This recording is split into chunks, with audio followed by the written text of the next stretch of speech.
We're going to review a Wolf Blass yellow label Chardonnay.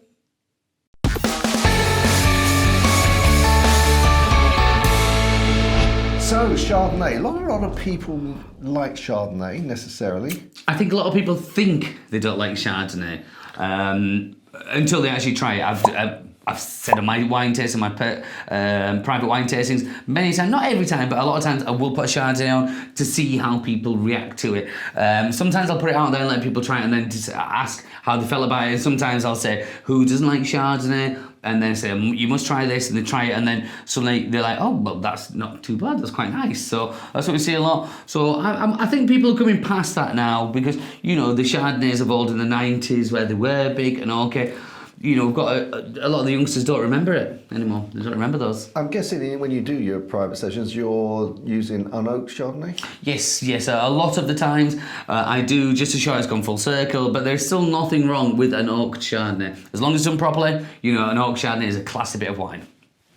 Okay, well these guys... Okay, of course. Okay, sorry John, sorry I digress. So let me deal with the uncomfortable part first. The price is £8. Are you okay with this, John? Yeah, I don't it's not stretching. You know, we have tasted Chardonnays that have been cheaper, I have to say. Yeah. So, you know, £8, well... And I know there are some very expensive Chardonnays as well. I mean, if you make it a French Chardonnay, like a Chablais, then... Oh, the prices can be obscene. But then again, you're almost paying for a name or something that's exclusive. Yeah. Whereas here, I mean, Wolf Blass, I've known of this wine for a very long time, as long as I've been working at the shop, 20 odd years. Well, it's been going 40 years. There you go.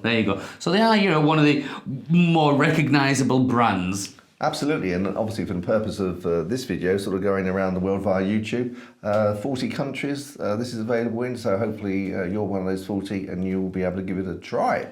Shall we have a look at it on the colour? Of course. Are we available in 40 countries, John? We're available worldwide, many more than 40 countries. Crikey. Yeah, many more. I feel a bit, well, okay, thank you. Right. Well, actually, I mean, obviously the large proportion of our viewers are from the UK because we're a UK channel, but it's only sort of like a quarter of them are. The rest are global. Global, I like it. Oh, send us a message where you're from. I'm quite intrigued now. Yeah, absolutely. Tell us where you're watching from. That'd be really interesting. So the colour? The colour, yeah. Light straw colour? Yeah, there's nothing. I thought there might be a hint of green in there, but for me, I can't see that. No, I can't see that. There is more. But then I'm looking at that. It does look good. You know, sometimes you forget why you like wine so much, and you see something like that and think that looks delicious. It does look delicious. But yeah, straw. That's as far as I go with that. Okay. On the nose. On the nose. Oh. Yeah, oaky, buttery. Yeah, spot on. Yeah, it was the oak that hit me first, and like you said, the butteriness came through as well.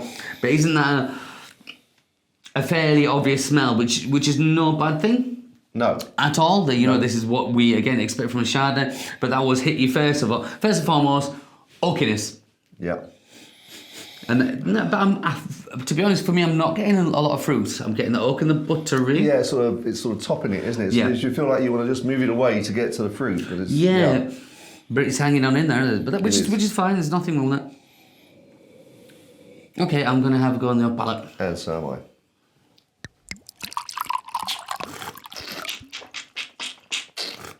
I. Well, that is actually not as oaky from the nose. I thought it was going to be a little bit too oaky for me. And I was pleasantly surprised that it wasn't as oaky as I was anticipating. There is a fair amount of oak there.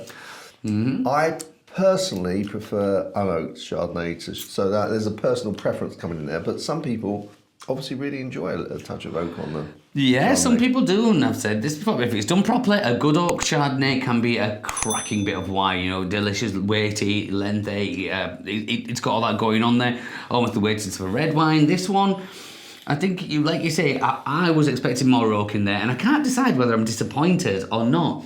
Whether I wanted all the oak there to then complain about the oak being there, or whether I want it as it is and then think, all right, I'll resign to that. But no.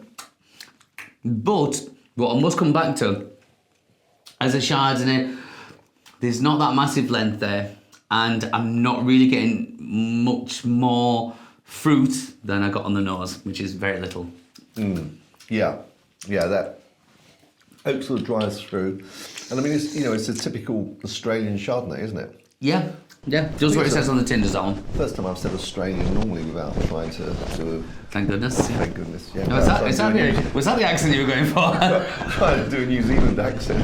That was Indian. But no. No. Okay. Well, let's move on to what we would pair with it.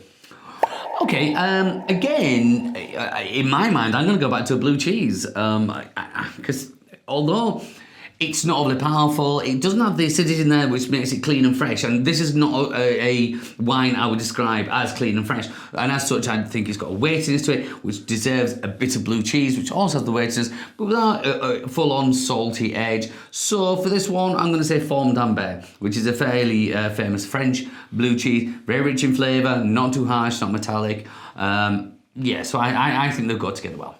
Okay. To eat with this, I obviously typically would be fish, but I think you couldn't have sort of like a buttery, because actually you'd need something a bit more acidic than this for a buttery sort of sauce on a fish.